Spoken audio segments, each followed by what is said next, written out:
Hello and welcome to Sports Opinion, the weekly sports talk show on Channel 18. That is Public Access TV. My name is Dirk Keller, and we've got a whole host of great guests here on the show today. Look who's back. First and foremost, Earle the Pearl Murphy is back. It's good to have you here, Earle. How you doing? Real good. Yeah. Well, we brought some good friends here today to surround us. First off, Phil Haddy, longtime sports information director at the University of Iowa, now comfortably retired. We've got Pat White, longtime Johnson County attorney, now comfortably retired. And then there's Pat Harty, longtime sports writer for the Iowa City Press-Citizen, not retired. Not retired. Maybe comfortable. Maybe to them I am, but not. I'm comfortable. Yeah, good.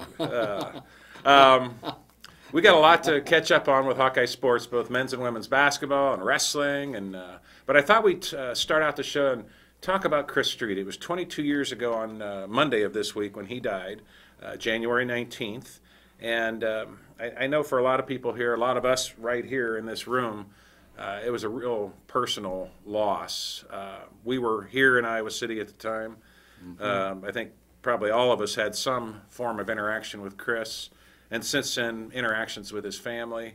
And 22 years later. What time did he die? Well, it was about 7 o'clock. 6:50, yeah, right. Yeah. Is that right? Right after the team meal. It happened, the accident happened right outside the Highlander Inn Hotel on Highway 1, Dodge Street, just across the interstate, Interstate 80 here in Iowa City. I just left work at KRNA, which is just the other side of the interstate from the accident scene, and had gone downtown to Mickey's with Mike Naughton and friend Bill Wilson. It was a Tuesday night because we got together on Tuesdays, us single guys, and we went down there and had conglomerations on Tuesday. They were cheaper that night, so that was a good excuse to get together and have a bite to eat and talk about the Hawks. And we heard all the sirens, all the emergency vehicles leaving downtown heading north, and we knew it was something big by the sheer number of vehicles that took off. And then got home and got a phone call from a friend who was working at the Press-Citizen, who told me what happened. I didn't believe it. I just started working there. That was my first year. And I think, Phil, you and George were still working together, weren't you, at Iowa? Oh, yeah. George yeah, that was just about the time when George was relinquishing his head duties. He was going into phased retirement. But it was, I've said unequivocally for the last 15 years at least, Iowa going to that 19 after the 81 season to the Rose Bowl was my happiest time working in all my 42 years, and without question the most devastating was the loss of Chris Street. And that was the worst moment I had in 42 years. How did you find out? I was at home, I think, watching probably a game of some kind, and I got a call from George Wine, and says, we've got to meet in the office right away. He told me why I got to the office, and there was, now the one thing I can't remember, I think it was Bob Bowlesby. Yeah. At that time. Yeah, it was. Because Bump wasn't the AD, but George and I, Bob Bowlesby, and Tom Davis, and George had just told me on the phone, Chris has been hurt real bad. I don't know if he knew at the time, but when I got there to our office in the arena at the time, and we had just moved into the arena shortly before that, a year before or so. And but everybody, Tom Davis was just totally broke down and he crying, because he knew right away what had happened real quick, and it was a bad, it was a bad night because he was epitomized the true Hawkeye. If we want to talk about Chris, back then we took, Pat maybe doesn't remember this, we took some newsmen on the team plane. And Chris was always the one that would come back from where the players were sitting up front, come back to talk to people like Bob Brooks, Ron Gonder, the Gene Clausens, people like that. He wanted to know about stuff that happened in the past with Hawkeye. I'll be darned. Athletics. He was always interested. He truly was a true Hawkeye, you know, and he'd sit there and listen just with those beady eyes, you know, taking everything in, and I guess that's maybe one reason it hurts so much, because he was so much one of us. What I remember about that night was being in the office. I was going in there. They played Northwestern, I believe, either the next day. We were a PM paper back then, so we worked weird hours. I mean, we used to write feature stories, and we'd come out in the afternoon. I remember sitting down to do the Northwestern Advance about 6 o'clock. That's my first year covering it, and then all of a sudden we started getting the calls. The photographers started hearing stuff. Then all of a sudden we heard the Chrysler LeBaron. We heard the... Were you downtown? Was Press Citizen downtown? No, we were on then? Dodge Street. You still were? Okay. Right, we were right there. Right there. So once I realized what was going on, I drove my car down to as far as I could get, and then I pulled off into the North Dodge Athletic Club parking lot, and I remember scaling that icy hill to get as close as I could. Wow. I got there as close, and then I actually saw him putting the body in, and it was just... I wasn't ready for that. That was one of my 3 months on the job. And But you knew it was Chris Street. I knew it was Chris Street Yeah. because of the car, and then Tom Davis, I don't even remember it. I barely knew Tom then. He had this, I remember the winter hat he was wearing. He was leaving the scene, and he saw me, and he just grabbed my arm and just held it for a second, and then just walked by. Those are things I'll never forget about that night. Pat, where were you? Well, I was home that night. The thing about it that I still have memories of is we did a reenactment, trying to figure out exactly what happened and make a charging decision, whether to charge or not, and if so, what. So we reassembled the whole scene with the snowplow and all the players, and tried to figure out as accurately as we could the speed of the snowplow, blocked with the help of the police and the patrol blocked the street. Oh, we did it it was a week or two later, the same time of day, and didn't tell anybody we were doing it. Anybody driving by would figure out what was going on because the road was pretty much shut down. At least the northbound road was shut down, and so position of the cars and the route of the snowplow are pretty much seared in my memory. The blade of the snowplow. Blade of the snowplow collided with him. Okay. And then his car got pushed into the lane coming south from Solon and collided with that too. Hit a lady. And then, and then his car You took know, over. the bad thing is, everybody loved him so much, they wanted somebody to pay for it. Even though probably no one was at fault, they wanted somebody to pay, but there was Other really than nobody Chris. to pay for it. And you know... Well, I think that driver paid for it in a lot of ways too. Oh, Think about absolutely. that. I feel bad for I mean, I that. don't Mental think I mean, standpoint. it was just, think about that you carry that for the rest of your life. He had no intent. No. It was just an unfortunate accident, and he's carrying that for the rest of his life. Earle, where were you when that happened? Well, I didn't hear about it until next morning. You know, This is the days before cell phones and and social and media. the sports writers all covered really good, and I got a special kick out of. They compared Chris Street with a basketball player that For Iowa? he played like 10 years before him. Might have been Ronnie Lester. Or, No, he was he batted balls down. He was a shot blocker? Yeah, that's it. I can't remember. I'm drawing a blank. Would have been guys about my age in the 80s, Yes, I'm trying to think. After Steve Waite Crafts' son, I'm trying to think who that would have been. Greg Stokes, Michael Payne. And Ryan Bowen was after Chris Oh. Street. Vine, that's what, no. Is that who you met? Was Ryan? Jess Settles? He was after Street. Yeah. Yeah, Jeff Settles. Oh yeah, Jess Settles. That's Jess right. Settles That's came right. the year after Chris Street Right. died, and Yeah. Chris Street was his hero. So he Yeah. kind of carried that legacy and Yeah. kind of paid tribute to Chris by being the Big Ten Freshman of the Year that year. You know, it was a tough time. We had just experienced the Ganglu murders in '91. Yeah. And then, what was the other tragedy on campus? John O'Hara's John O'Hara, Vivian Stringer's husband, Yeah, it was died Bill in Stringer. Thanksgiving before this. And then this happens. And, you know, like Phil was saying, Chris Street was so popular statewide. He was. I don't know that we've had a player that popular since him. Even the people in Ames liked him. Right, Just kind of like Hoiberg now, sort of. right. Sort of like, yeah. There's something that they put up in Bump Elliott's, with the Eagle. Oh, the retirement, the tribute to Bump, yeah. Yeah. That ceremony dinner, yeah. Yeah, but right on the northwest corner, there's a little plot there in memory of Chris Street. Oh, by Bump's Hawk statue? Yeah, mhm. I didn't know that. Yeah, and a lot of people don't know it, but they walk past it. 15,000, they come there to a basketball game, they all walk about. And That's neat.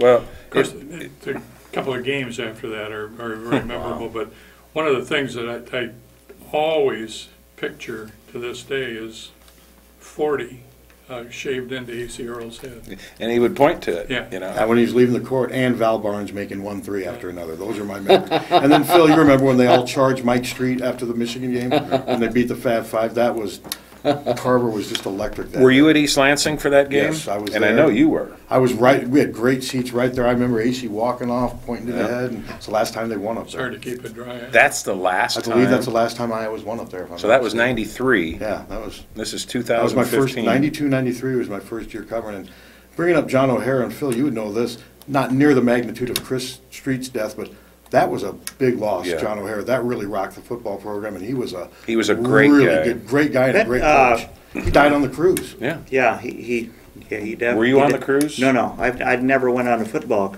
cruise. I kind of felt I was with those guys every day of the week. I didn't need to be with them on a cruise, but Good point.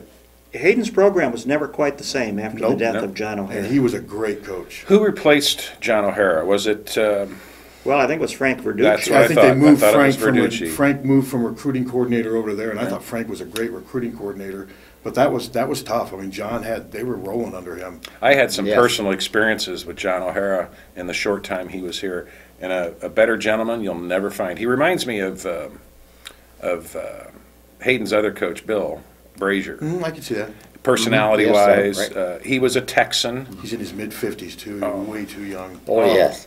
Way too young. Was he even that old? He may not even have been I don't that think old. he'd I think reached he was 50. 52. No, I think he was 52. I think he was 50-something. Was Yeah. he? I Yeah, think, I I He think. was still way He too was young. he was older on that staff. Yeah, he was one of the older ones on that staff. I took him Love to, to come into Bremer's, and we go up in the office and we just talk. John did.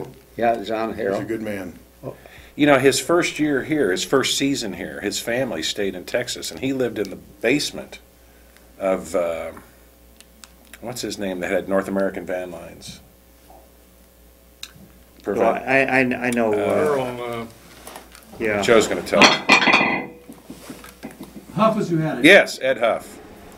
What the heck was that noise? I don't know. I don't see it something anywhere. fell. Something, Phil, yeah. Yeah, John O'Hara lived in the basement of Ed Huff for that first season. Sometimes you got to sacrifice to Yeah. get where you want to get. And I took he and Ed Huff and Doug Garrett. We all went to Ames one Friday night to go see the Highwaymen, Willie and Waylon and Chris Christopherson and Johnny Cash. We had great seats right up front near the stage. And when we got to town, it was cold winter night, just before Christmas, and we stopped at that rib joint names. Hickory Park. Hickory Park. We got some to go, and I mean we got a lot to go of ribs, and we put it in Huff's Cadillac and drove to some abandoned gas station near Hilton Coliseum where the show was, and the gas station had an overhead canopy, and we got out and opened up the trunk and just ate out of the trunk like a bunch of hillbillies, and had the best doggone time ever. The show was great, and the whole way there and back, John O'Hara was yes sir, no sir, so polite. So just again, I think remind you're me right, of Bill Phil. I don't Brazier. think the program ever did recover. Nope. No, after see, he left. there was a lot of stress on John's, and they're thinking this could have contributed to it. Hayden was at a point where I believe, I have this right, he was ready to name a new offensive coordinator. I don't know if that's when Bill left or somebody else just left. But, and I think it was, whether it was going to be John O'Hara or somebody else, because John really wanted to be the offensive coordinator. And but he's another guy that everybody liked. He always had a smile on his face, and he was an important person in the mild resurrection of Hayden's program, because it had slipped for a year or two, and then John came in and brought it back up. The players felt he was one of them. He could recruit, and things just seemed like they were never the same after he passed on. I was told that players would go through a brick wall for John O'Hara. Yeah, Yes. yeah. And he wasn't here that long. No? no, Yeah. only here like 3-4 years. Oh, with that. Yeah, I mean, it was that. brief. But Yeah, it was... Well, he left his mark, though. The loss of Chris Street was kind of the pinnacle. Things just kept getting worse and worse for Hawkeye fans and for really the Hawkeye family. It shows how fragile everything is, and it doesn't take much to knock the equilibrium off and to take a program from this status down to this status. No, you're right. It is a tribute to that team, though, that they went 23-9 and made the NCAA tournament. That team stuck together, and I think he was a big reason they played for him. That win for the Hawkeye men at Michigan State was one for the ages. It was. Val Barnes doing what he did, down 13 late in the game. Well, there wasn't a dry eye, afterwards, and that was a Judd Heath coach. It's still a tough time, when people look back on it, and I remember it was like 10 days after he died when we were at the gym, the Breslin Center, there the night before for the shoot around, and you looked out there on the court as the guys were shooting around, and you actually thought you saw Chris out there, and it was tough even going to stuff like the shoot around. I saw you that was interviewed. their first competition. You were interviewed and made that point. Yeah. I thought I looked out there at one point and thought, I saw him, running on the floor because he was supposed to be there. Yeah. And it was hard, and I'm one of those guys that it doesn't take much like that to bring tears to me, and I watched some video this week, just stuff from then, and it got me a little choked up. I bet Tom Davis took it pretty hard, didn't he? Oh, Tom took it very, very hard. I think to this day it's still, he still gets a little teary-eyed when. Yes, he does. We had when him you on the talk show. about it. Dr. Tom was on Sports Opinion, it'd be 2 years ago now. And when we brought that subject up, he got teary-eyed again. Yeah. And I didn't want to talk about it anymore. See, just 2 days before he died, Chris, he set an Iowa record. That still stands. 34 in a row, is it? Yep. 34 straight free Watched him make throws. them. And he did it at Duke. And that was Very a big intense environment. Yeah. Must be a tremendous concentration. Well, that's the one thing maybe gets sometimes lost in all the memories of him is he was a great player. Yeah. He was a 6'8" power forward who could shoot, could run the floor. Far forward. Probably going to play in the NBA. I mean, there was so Even a many possible what-ifs. first-round pick. You never know. I mean, his game was really starting to blossom. And he was just a junior. Yeah, just a junior. And he was a legitimate 6'8" who could move. Yeah. I think what sticks with me all these years, besides all the things we saw and experienced, was seeing his mom and dad and sisters courtside the rest of that season, and maybe even the next season. I They're think. still there. Well, I Not see him. courtside, They got but they're season still tickets there now. at He's all got the season games. tickets now. I see his dad from time to time. He's hard to miss. It's part of the healing process for him. Yeah, and I think it's wonderful the way the Hawkeye basketball program continues to embrace them. Fran McCaffrey makes sure that the current players know who Chris was and what he meant to the team and to the university, to the program, to the state. I mean, he meant a lot. I'm sure it's getting harder to do that, though. But they still have his picture and His plaque is story right outside the locker room door. tunnel. Yeah. Yeah, and I think I've mentioned this. I mean, we're getting to the point in time as we move along. I've had some players say to me, because they know where they're. Hey, Yeah. What's Who's that Hayden about? Fry? What's that about? Isn't that amazing? Hayden Who's Fry. Hayden Fry? who's Hayden Fry? Who is this guy that this complex is named after? Wow. And I mean, you think about it now. It's been 16 years, and these guys were like 2 years Sure, old. you're right. Some of them when he left the Iowa coaching. But we've talked about all this sad stuff right now. Let me just bring up one thing, and we can move on to Yeah. something else. But this week, one of my all-time heroes in life, Bump Elliott, turns 90. Congratulations. Oh my, to him. Bump! Yeah. I hope you're watching. I didn't realize that. I'm really glad you brought that up. Turns 90 on the 30th of January, and what a great person and a great life. I don't think I've ever heard anyone say a So bad word modest. about him. They better one not. of the most modest people you'll ever meet. He was a heck of a football player in his day. And a heck of a leader. Yeah, And my best friend. and Yeah. your best Is he? friend. Yep. He retired the week I moved up here to start working at the Press Citizen. that I think right? He was trying to tell me Was something. that the reason? I'm beginning to wonder. His last Maybe week. he saw something coming, right?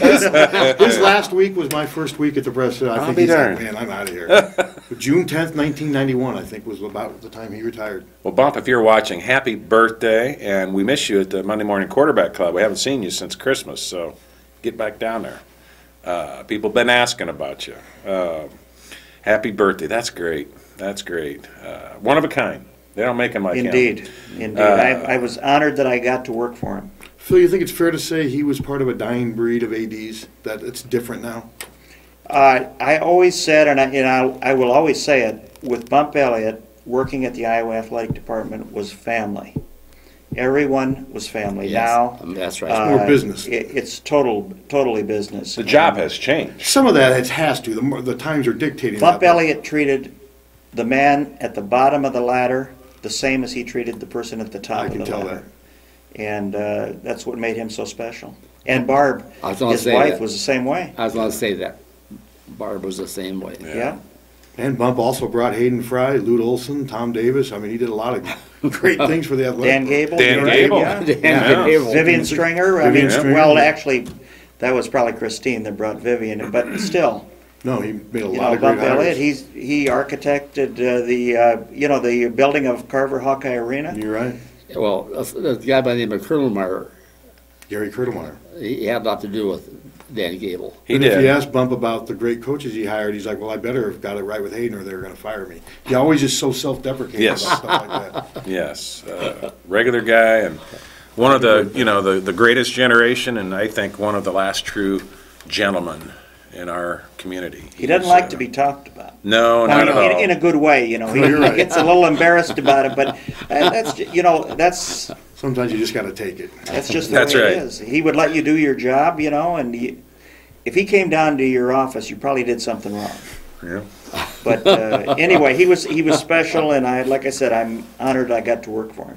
Did Bump work in Carver Hawkeye Arena Yes, Oh, yeah, for 8 years. for 8? Oh, 82, 83 was an open. or at least eight, 9 years. Yeah, he really built it. He was Yeah. in charge Yeah. when it was built. We were talking earlier that maybe you had just moved into Carver. Yeah, see, he after- wasn't done till like 91. Okay. Yeah, June 92. of 91 is when he Yeah. retired, June of Okay. 91.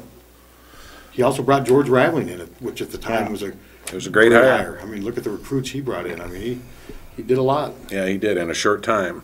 Well, you know, the funny thing, we were talking about George Raveling, Joe and I, on the way over here, and George and I and Bump had dinner at the athletic club the last day he was here, and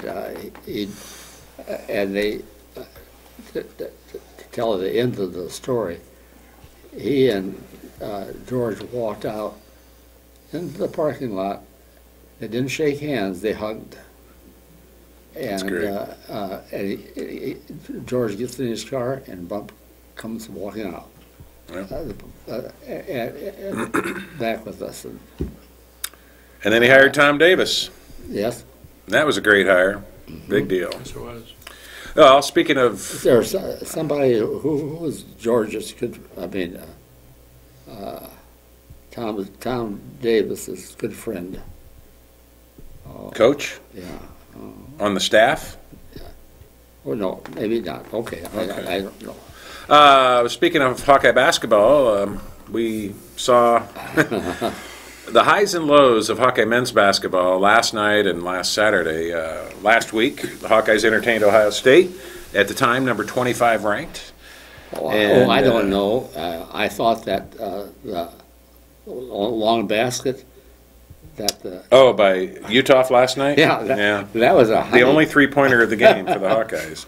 But last Saturday, they took it Dickerson made a two. couple. Dickerson had 2. Oh, did he? We had Okay. three-pointers. Start with the were good watching. stuff. Ohio State game last week was really, I think, the first time they put it all together and even overcame a sluggish start to the second half and took care of a very good Ohio State team. They're not great, but they're very good. It was so good to be in Carver Hawkeye with the place just rocking. It was so loud. Everybody was happy. When's Wisconsin come to town? They come Soon. Next Saturday. Yeah, Week from Saturday. Week from Saturday. 31st. They'll be back. It's one of those weird schedules where they play 2 teams before they play some once. Yeah. Speaking of last night, Utah had a second three-pointer. Did We had 4. Yes. I guess that was just the only three-pointer of the first half. Last night was just a comedy of errors. Everything that could go wrong did.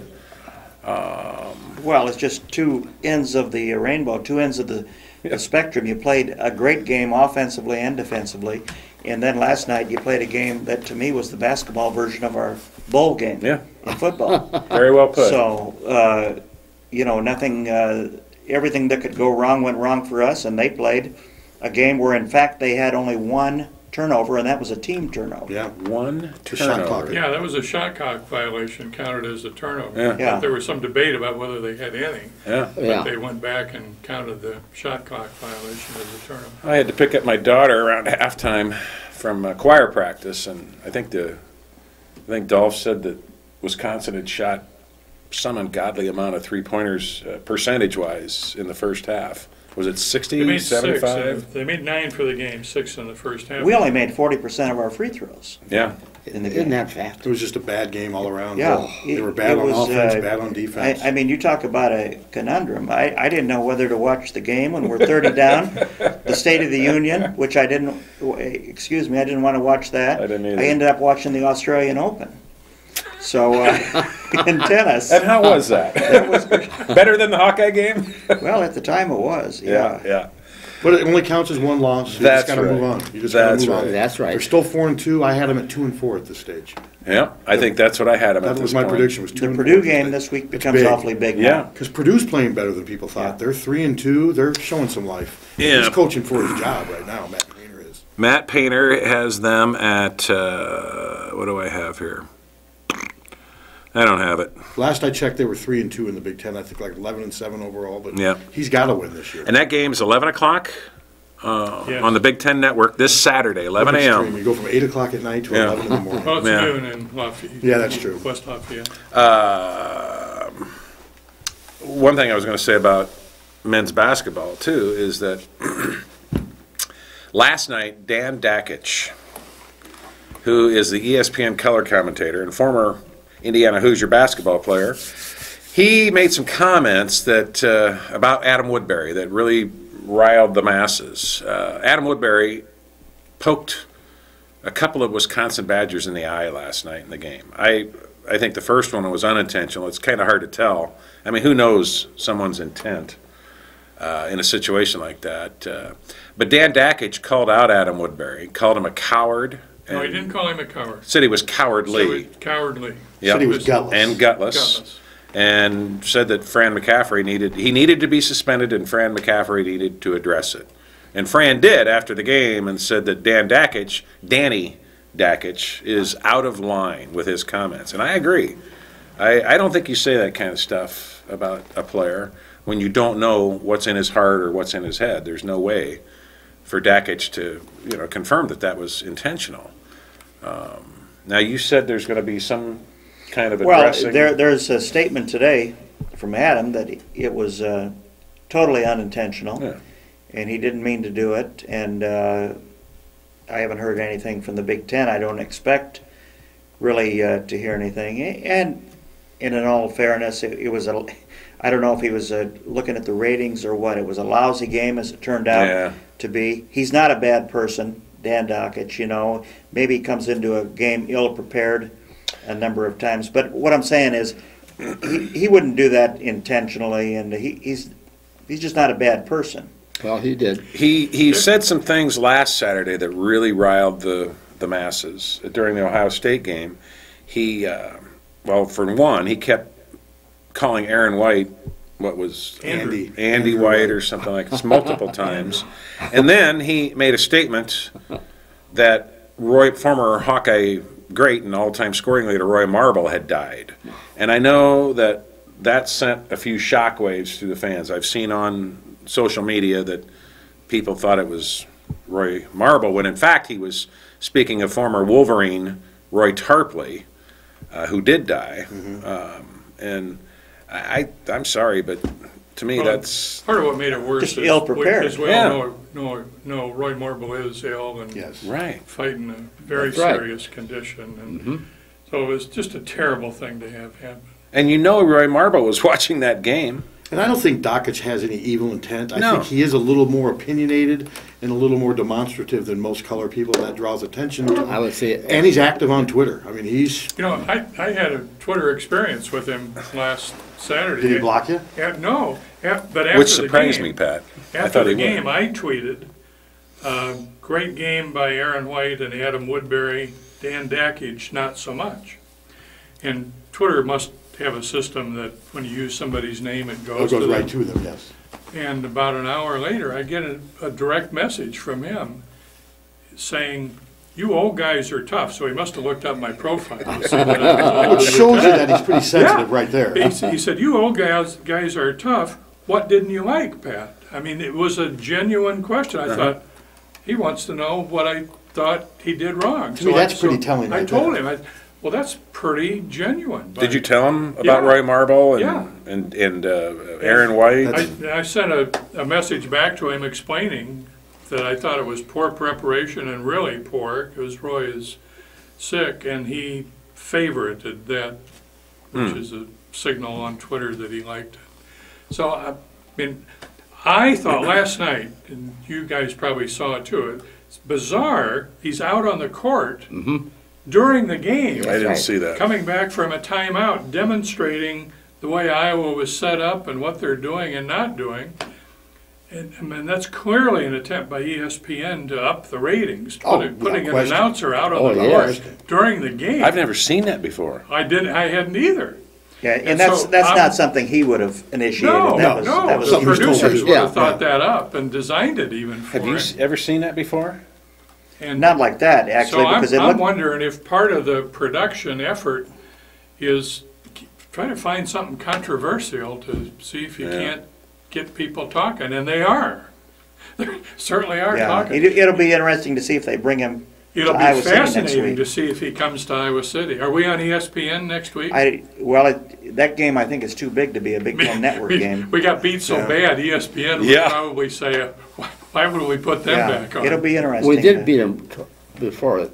No, they've won 4 straight. Not this year. 4 straight now. Yeah. It's been a while since we beat them. 2 years since we beat them. I'm predicting right now that the Hawkeyes are going to beat the Badgers here in Iowa City a week from Saturday. It could happen. I really believe is a former coach too, and I think that comes out a little bit when he's doing it. Yes. He's a former coach at the Division I level, and I he's think got a son playing for Michigan. He's got a son playing for Michigan, so I think some of that comes out too. And for the most part, he does a good job. I just thought when he called him gutless, that's a little bit too much for a college kid. I agree. An NBA guy, sure, but a college kid to say gutless.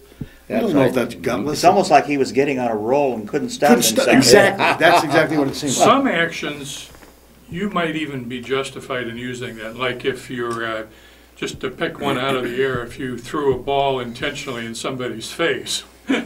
But last night, you could not conclude that Woodbury was doing that intentionally. No, you just couldn't. Did Dackich ever throw a ball into one of the Hawkeye? No. There were some Indiana players who did. And one of his, did he play with Isaiah Thomas? Yes. Dackich was a year ahead of me. He threw an elbow, I'm trying to remember, into Steve Craftson's throat. I remember that.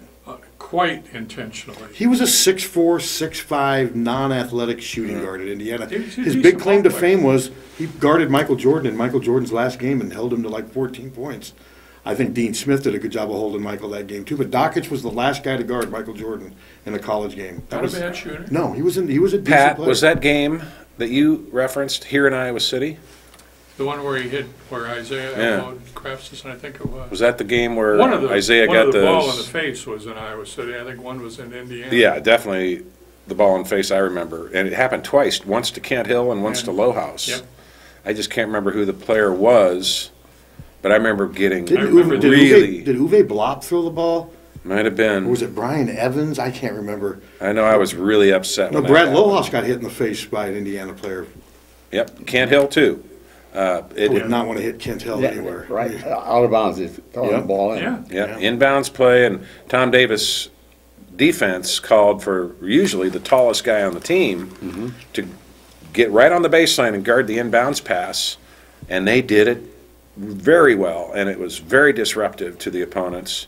And, of course, Bob Knight, the bully, instructs his players to hit him in the face, and they did. My first Bob Knight press conference, I had no idea what to expect. He comes walking in there. Phil, this was old hat to you, but he came walking in there, stands at the podium, just starts talking, and then people would try to ask a few questions. He'd be mean to anyone who would ask. Yeah. He'd insult a few people, then he'd walk out. I mean, was that pretty much it most of the time, Phil? Yeah, I mean, he did what we wanted. He's he's a Jekyll and Hyde person. Now he's part could of the be the media. nicest person in the world. You're right. You could lose somebody in your family, and he'd write you a 2-page letter, saying how sorry he is for the loss, but then at the same time, if something happened to hit him wrong, he'd call you names that we can't say on this show. Right.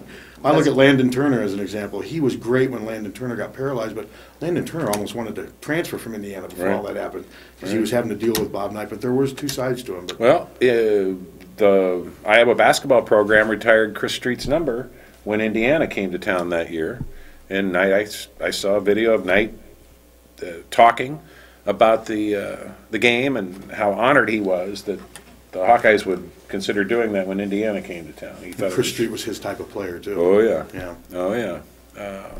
And Chris Street was one of the best at defending that inbounds He pass. was. I think he might see. I was thinking in the Duke game, there was some scuffle between Yeah. Chris Street and Who was the it? little Was it short guy. Thomas Hill, was it? No, it was the white guard. Oh, Bobby Hurley. Bobby Yeah, Hurley. Yeah, Bobby Hurley. You're right. And they got into. Chris kind of laughed at him. Kind of looked at him like, "You're really gonna." Well, didn't Hurley throw the ball and hit him Sort on of, the yeah. inbounds? And Chris kind of looked at him Yeah. like, "A little guy like you, yeah, whatever." And I remember that game. There was a group of us out at the Highlander. We had a party to watch the game because it was a big deal back then to have a game on national TV. And when that happened, we were all up in arms. Oh, come on, tear them apart! Like you said, Chris Street just laughed it off. Who won that game? Duke. Iowa. 61-52. Iowa won that Duke game. won. No, Duke won that game. Won by win that? 9 points. 61-52. What am I think it thinking? was. I'm thinking of the North Carolina game way back. Yeah, Yeah. you're thinking of the one when Eddie Horton or Roy Marble shot Eddie's free Yeah, throws. yeah. That's good coaching. That was and heads up by Roy Marble. That was his call. No, you're That right. was That was instant. heads up. So, the Hawkeye men, doggone it. I was all prepared to talk about the improvement and growth of Aaron White and Adam Woodbury from the Ohio State game, and deservedly so. Adam Woodbury had a great game and got kudos from, I believe, Dakich singled him out for did. praise. And Woodbury. Well, that's what I'm talking about. Woodbury, kind of an unsung hero of that game. He did, besides... And a double-double. Yeah, he had a double-double. I think at least a season high He in does so many scoring. little things like his screening and his help defense, Right. his outlet passes, those things you don't see in stats. We got to, at least my opinion, this is a fragile team that does not shoot very well. Exactly. Things have to go their way for them to win. Things went our way against Ohio State. They didn't shoot well. When we play really good defense, like we're very capable of doing, if the other team comes out and is hot, it's not going to matter. We're not going to win that game. More than likely not. We're probably not if we get a team coming in shooting, because we, just bottom line, we're not a great we're not a good shooting team. Well, they're suspect in the backcourt. I mean, if you look at it objectively, they're average to below average in the backcourt. But Iowa's got a great front line, but you're We giving don't away have a something. go-to shooter Not really, from the no, there's outside. not. Bingo. A lot of dunks last night. Bingo. And it's just the perimeter shooting has been a problem. That's been throughout, other than Matt Gatens, that's been an ongoing problem. Yeah. And you got to give Wisconsin credit. Kaminsky is unlike anybody I think I've ever seen. 7 feet tall.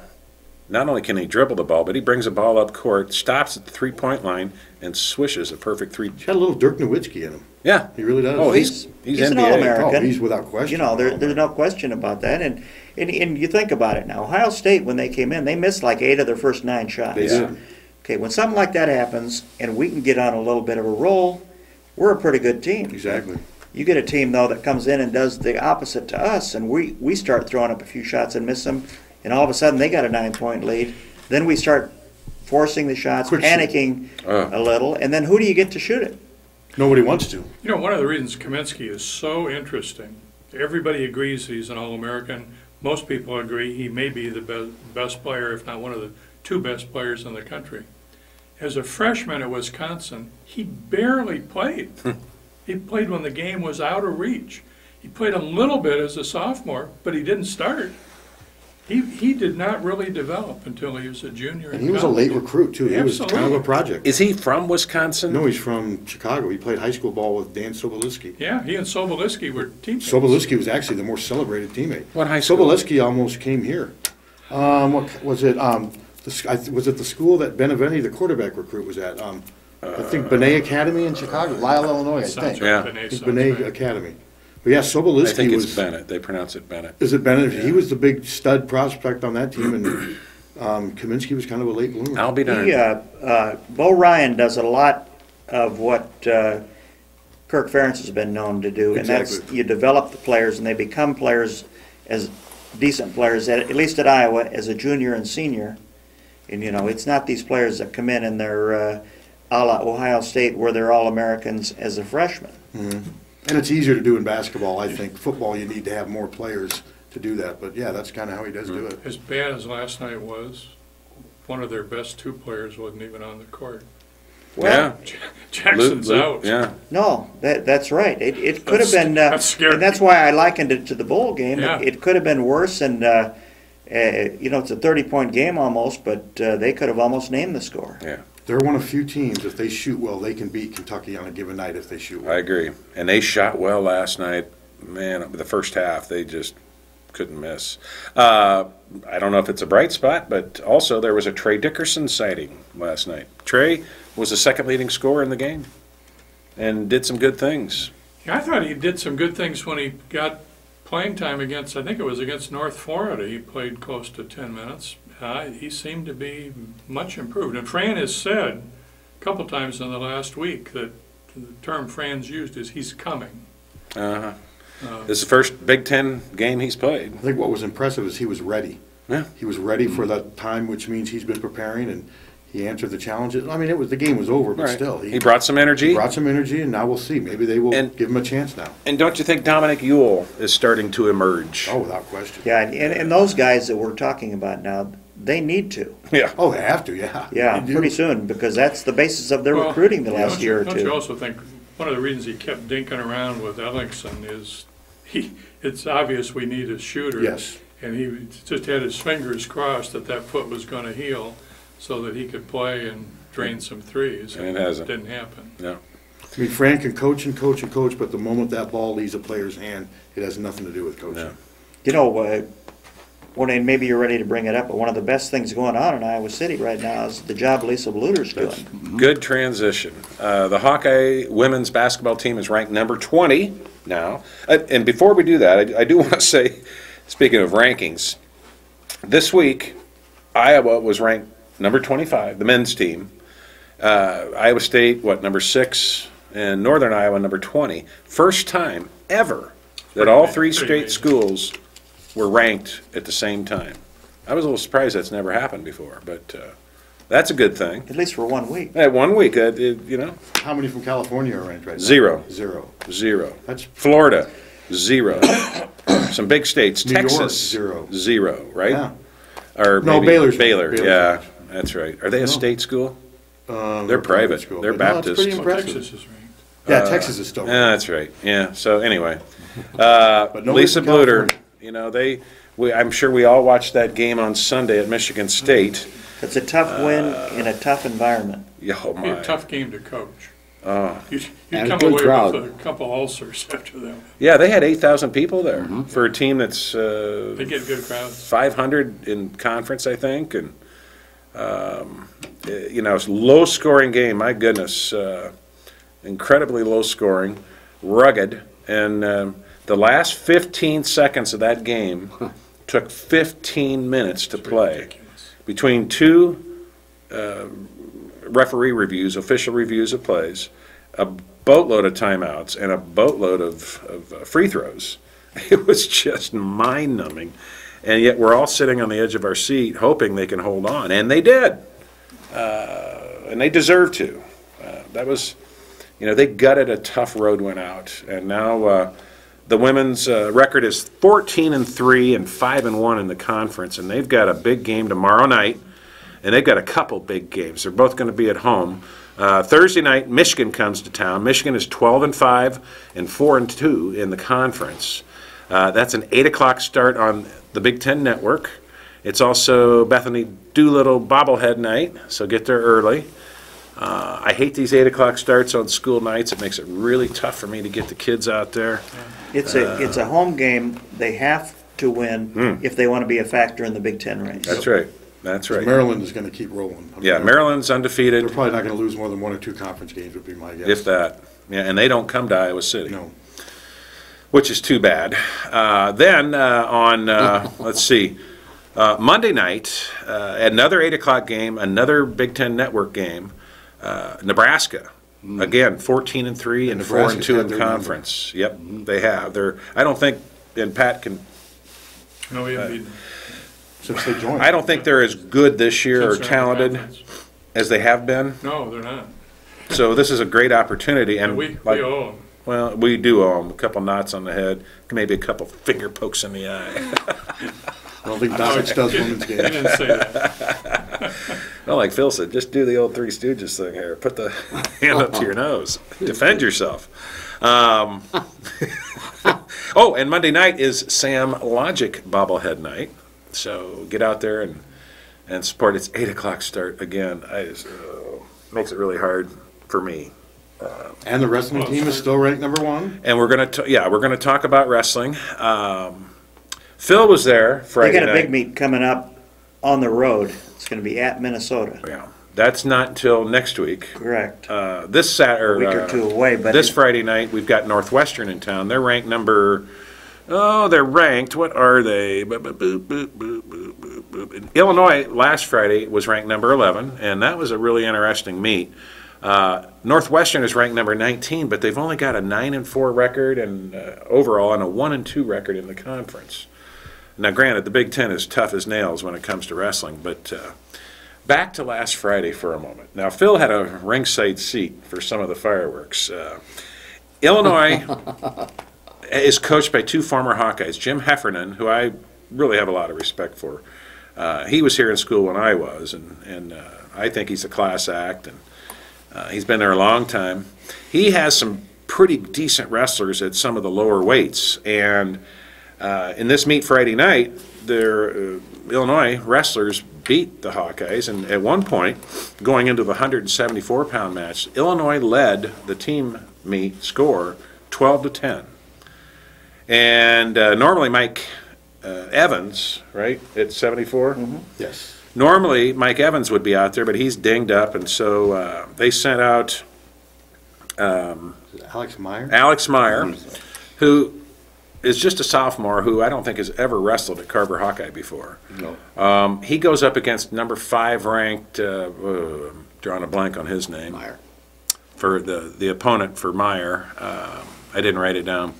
And Alex Meyer kept this a very close match. It was 5-3 late in the third period, and with 17 seconds left, he grabs a hold. Alex Meyer grabs a hold of the Illinois opponent and puts him as kind of a defensive pin, would you say? It was. It was like a heel pick. Put him down, legs up in the air. With 1 second left, the ref slaps the mat, and it's a pin. And the Carver Hawkeye just exploded. Now, what you probably didn't see if you were watching on TV was Tom Brands holding up the stall sign and pointing to the Illinois bench, because previously a lot of the wrestlers were doing what they do against Iowa and hanging on the edge of the mat and not being real aggressive, taking early leads and then not doing much. Earlier in the meet, also, a couple of the Illinois wrestlers who had won, after getting their arm raised in victory, blew kisses to the crowd and did some of this stuff to the crowd. And, that doesn't go over well at Carver Hawkeye, and it sure doesn't go over well in the wrestling room. with the coaches. So Terry Brands, the assistant coach, he cups his ears to the Illini bench, and they don't like that either. So the meet ends, Hawkeyes win. Alex Meyer really turned around a tight team meet, and the Hawkeyes won pretty convincingly.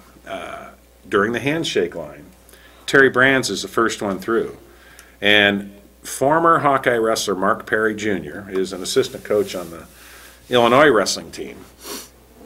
He said something to Terry Brands. It sounded, what I've read, is that he either told Terry, "You're a poor sport," or something to that effect. Terry didn't take kindly to it, and the two had to be separated. Tom Brands, the head coach, he's at the end of the handshake line. He apparently didn't see or hear any of this, so when he goes through, Mark Perry says essentially the same thing to him: "You're a poor sport." And Tom Brands didn't take kindly to it, and Jim Heffernan had to get in between them, and they had to be separated a couple times. So you were there up close. I actually didn't hear any of this, but I mean, you've got a couple brothers that are. Ooh. I mean, they're high strung. Modest. Perry knows it. See, part of the problem I thought during that meet, if any of you saw the meet out there, is a number of their wrestlers, Illinois, in my opinion, tried to provoke ours by not punching at him, but slapping at him pretty hard, hoping, I think, that it would, upset our wrestlers enough that they would take a swing at their wrestler and get ejected. It didn't work, but I think there was a lot of that, where there wasn't actually wrestling, trying to provoke our wrestler into doing something that he would regret later. And I think a lot of that, Tom and Terry, say, just go out there and wrestle.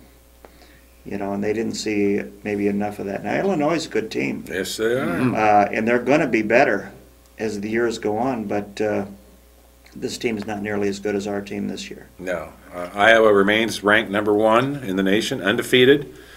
9-0, overall 4-0, and as Phil said, this Friday, Northwestern comes in. They've got, at 149, they've got the defending national champion in Surtsis. The younger brother of former Hawkeye Alex Surtsis. His name is Jason Surtsis, and he will be going up against... Probably Kelly. Not Sorensen, 149. I'm not sure who. Yeah. It's going to be Sorensen. Yeah, #3 ranked Brandon Sorensen versus #1 ranked. This is not a meet we'll lose. No. No, I can assure you that. But and it won't be as close as the Illinois I wouldn't think so. match. But there's in fact one poll that has Minnesota #1 out there. So that'll be, and it's up there. Yeah. So it'll be a good. Indicator. That's a week from Friday, 6 o'clock start. That will be on the Big Ten Network. This Friday, the Northwestern meet is not on TV. It will be carried live on KXIC AM 800. And, Mark Ironside always provides a lot of interesting color commentary. So if you get a chance, listen. If you get a chance, go over there and buy a ticket and check out the Hawkeye wrestling team. I think Northwestern's got one or two other ranked wrestlers in key weights where the Hawkeyes are ranked.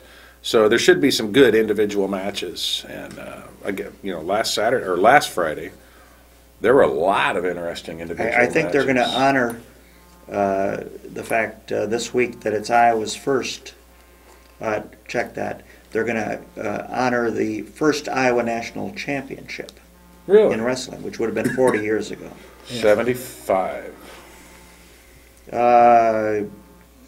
Would have been about that, yeah. That's 40. That'd be 40, 70. That wasn't Gable, though, was it? That was Kurtelmeyer. That was Gary Kurtelmeyer Kurtelmeyer. won 2 national titles. Yeah. And so that would have been the first of them. Did they win it the next year, too, under Kurtelmeyer? Did he go out? Not his first year as coach. No? No, because it would have been probably his last 2 years as coach. And Gable's first year as head coach was 76, 77. They did not win it his first year. All right. Who won it, Iowa State? I don't remember that particular year. It could have been them or Oklahoma State. Yeah. Joe, how are we doing on time? 6 minutes, okay. Any other thoughts on wrestling?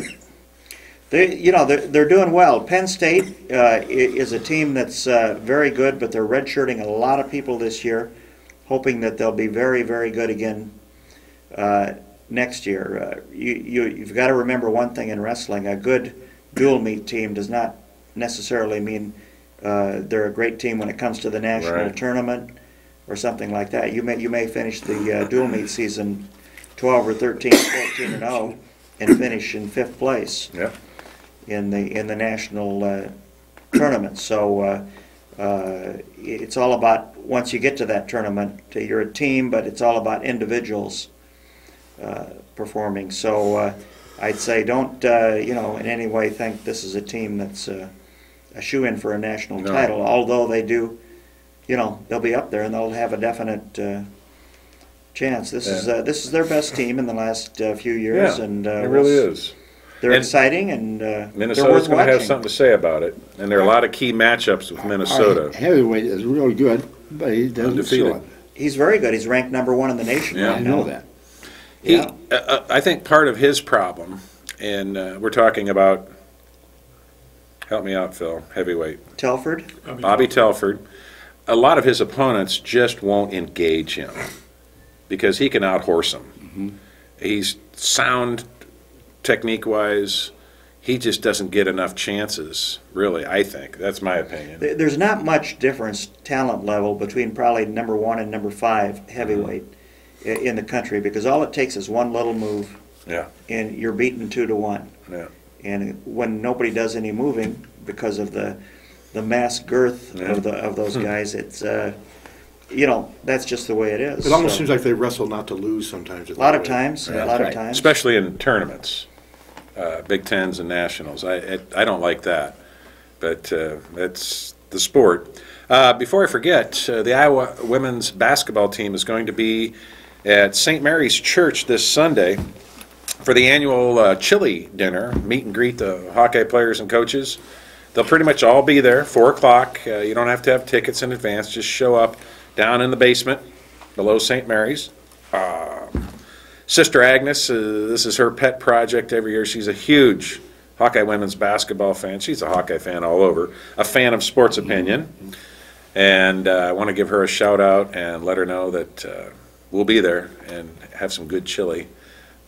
Pat, any other thoughts on Iowa women's basketball? Pat White? No, the win Sunday included one of the most fantastic shots you can see on a basketball court, men or women. Samantha Logic near the end of the first half with a shot clock about to expire from about 12 feet. Yeah. Had a semi-sidearm, underhanded, left-handed hook bank. off the bankboard into the basket. It was unbelievable. It was kind of pivotal too because it was. Well, we only won by 2. Yeah. So every basket Very pivotal. But at the time, it was before Iowa had built a decent lead. Avoided a turnover. And my son and I just looked at each other and went, "Can you believe that shot?" The sort of shot you practice horsing around. Yeah. Yeah, and she made it. Came in handy. She probably practiced in her driveway with her father since she was about 8 years old. I thought Sam took that game over. I mean, she's at such a Michigan stabilizer And for that team. she's so strong. Yeah. You have to be strong to make a shot. Because she's like not that. overly quick, and she compensates with her She's not. strength. She got a very strange run. Yeah, she's not quick at all, but she knows Fat running style. Yeah. she can dribble with both Her hands. feet and kind of she go knows out how to that use her way a little strength. bit. Let me ask you for something that could have an effect on sports. What did you think about the retirement, Sally Mason? I mean, that could definitely have an impact on what happens Why? in I athletics. think the Board of Regents dictate. He's been Gary Barta's biggest supporter. That's Yeah. one reason why. Yeah. She's had his back for the last 3 or 4 years. I'm just saying it's something that could definitely affect Iowa athletics. The reason why is because athletic directors work for university presidents and they help set policies. Athletic directors come and go, and when you have a vacancy, they're hired by university presidents to carry out policies that the presidents approve of. So there'll be a lot of uncertainty. It's going to take time. The president is hired. There always is. But don't you think ultimately Derry's legacy is decided by what Fran and Kirk do over these next 2-3 years? Absolutely. As long as he's given the opportunity. Yeah, which I think he will be, because Yeah. It's a little easier being an AD now, don't you think, in some ways, Phil, because of all the revenue coming in from TV? Any athletic director is going to do well if their football program's doing well. And we're out of time. I hate to do this to you guys. It's a good subject matter. I wish we'd have brought it up sooner, but we're out of time. I want to thank Pat White and Pat Harty and Phil Haddy for being on Sports Opinion this week. Pat says he's going to come back next week, and Pat White will be Pat Harty and Pat White. And Rob Howe. Will hopefully Rob Howe will be joining us next week. Phil, it's always a pleasure to have you here. You're a fountain of knowledge. And Earle, it's about time you got back on Sports Opinion. On behalf of all the guys here, remember this: either you're a Hawk or you're not. Go Hawks. Thanks for watching.